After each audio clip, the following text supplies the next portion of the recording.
Ensuring food security, especially in places facing serious drought, like the parts of Africa. I mean, the scale of that challenge can just feel immense, can't Yeah, it? absolutely. It's huge. But imagine something, maybe a development, that could really start to shift that reality. Today, we're going to dive deep into what looks like a potentially game-changing collaboration. Exactly. We're looking at a really interesting convergence. You've got innovation on one side, strategic investment on the other. It's this partnership between Easy Environmental Right, they Solutions, used to be Digital Utilities Ventures, Inc., yeah. that's the one, Yeah. between them and Qatar's TAQAT Initiative. Hmm. And our sources, well, they detail this pretty ambitious plan to significantly boost fertilizer production right across Africa. Okay, so our mission for this deep dive is pretty clear then. We need to unpack this plan, figure out who the players are, what drives them, and really try to understand the potential impact, on food security, on farming practices across the continent. Right, let's get into it. What's the story with Easy Environmental Solutions? What do they do? So, Easy Environmental Solutions, their whole focus is on creating these modular technologies, things designed to tackle major global issues.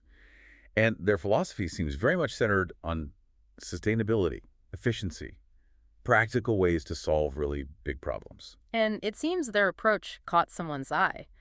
The sources mention this pretty high-level meeting in Qatar with the leaders of the TAQAT Initiative. Yeah, and this is the interesting bit. Go on. It wasn't just a meet and greet. The TAQAT Initiative specifically requested this meeting after they'd gone through Easy Environmental Solutions plan. The big one, the 120-page plan. That's it. The one aiming to, well, eliminate starvation in Africa. That's a huge statement. And for the initiative to react like that, it tells you something. It really does. So what about the TAQAT Initiative itself? What's their scope? They're in a major Qatari government effort, operating in, I think, over 25 African countries already. Their main goal is finding and backing scalable, sustainable solutions. Things that boost food security and resilience to climate change, especially, in drought-hit areas. They know the problems firsthand. Okay, so they're not just funders looking at spreadsheets. They have boots-on-the-ground experience. Definitely. Which makes their interest even more significant. So at the core of this collaboration is something called the EASYFEN system. What is this thing? Okay, so the EASYFEN system, think of a shipping container. It's about that size. And it's basically a self-contained automated production unit. Shipping container size. Okay. Yeah, and that modular design is key, right? Yeah. Because it means you can deploy them relatively quickly, even out in remote villages. Now, each one is a fair investment, about $1.25 million per unit. $1.25 million. Okay, not small change. What does it actually do for that price? Right. So each unit takes in about 2 tons of locally sourced green biomass every hour. Green biomass. Like plant waste, crop residues, stuff like that. Exactly. Readily available organic stuff.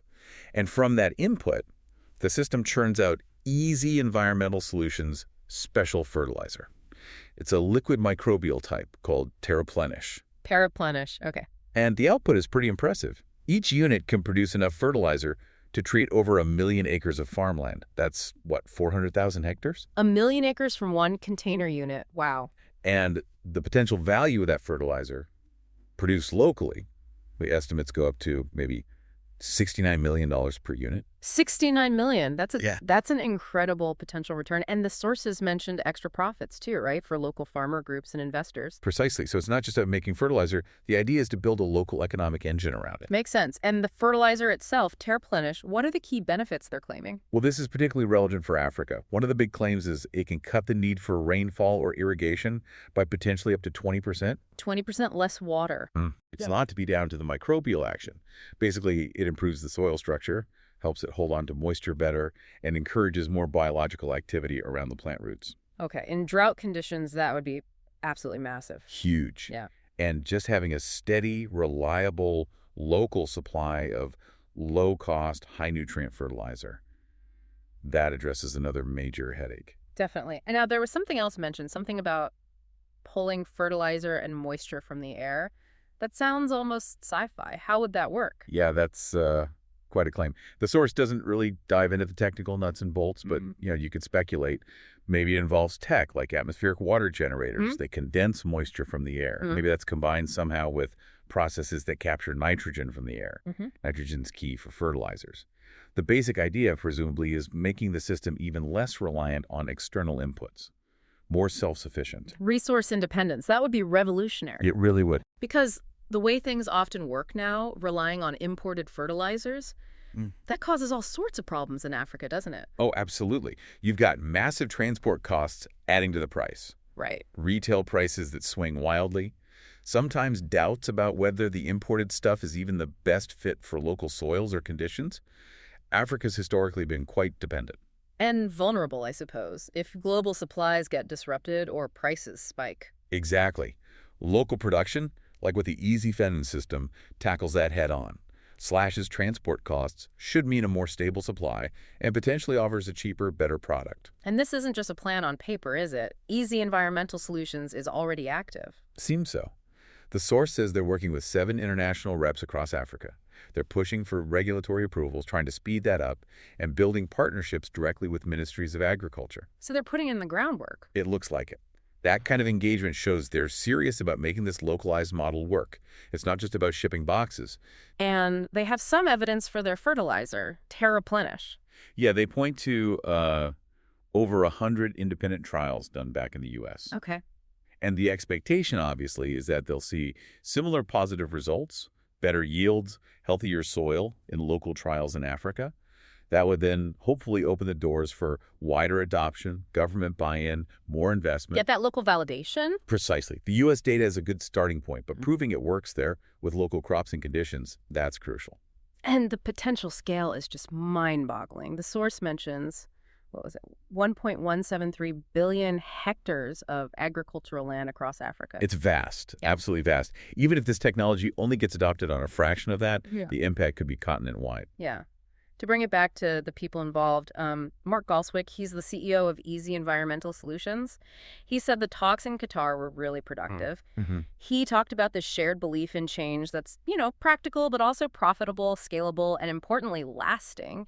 He noted this growing interest in long-term solutions rather than just short-term aid. And that shift in mindset is really key, isn't it? Yeah. Moving from aid dependency towards sustainable development. It feels like it. There was also a quote from Bakri Osman, who directs their Africa operations. Right. He spoke really powerfully about redefining the fertilizer industry there, empowering farmers with something better and cheaper, regenerating the soil, and ultimately putting Africa on a path to, agricultural independence. That's quite a vision. It's incredibly compelling. It hits on basic needs, but also aspirations. Soil health is fundamental, and that idea of agricultural independence, that's about building resilience and self-reliance. And Galswick, the CEO, he came back to this point that their model is designed to work for everyone. It has to be environmentally sound, yes, but also economically viable, profitable for the company, for investors, and crucially for the farmers and communities using it. That alignment is so important, isn't it? If it's not economically sustainable for everyone involved, these things often tend to falter. But if everyone benefits, it's got a much better chance of sticking around and actually growing. So let's try and synthesize this. When you look at the whole picture, this partnership between Easy Environmental Solutions and the TAQAT Initiative, it really could be a major turning point for farming in Africa. It definitely looks that way. It represents a potential shift away from relying on costly imports towards local sustainable production. Right.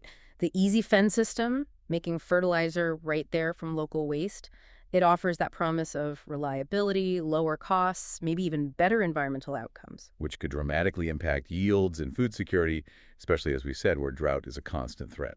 And it's not just about the fertilizer or the food, is it? There's this whole potential economic ripple effect. Yeah, you've got jobs sourcing the biomass, running the units, farmers' cooperatives potentially becoming more profitable.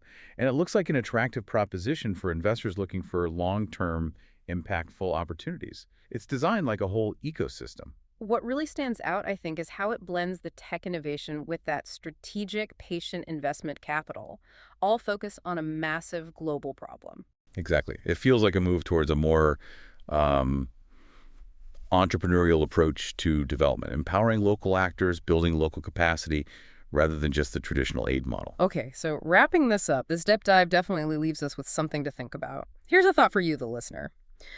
What are the wider implications when you see this kind of partnership? Technology meeting investment to tackle these huge global issues. What other areas, what other sectors that face similar problems, maybe dependency, maybe environmental pressures could benefit from this kind of thinking? Innovative approaches that really focus on local solutions and long-term sustainability. It really makes you consider the power of combining ingenuity with investment to make real lasting change.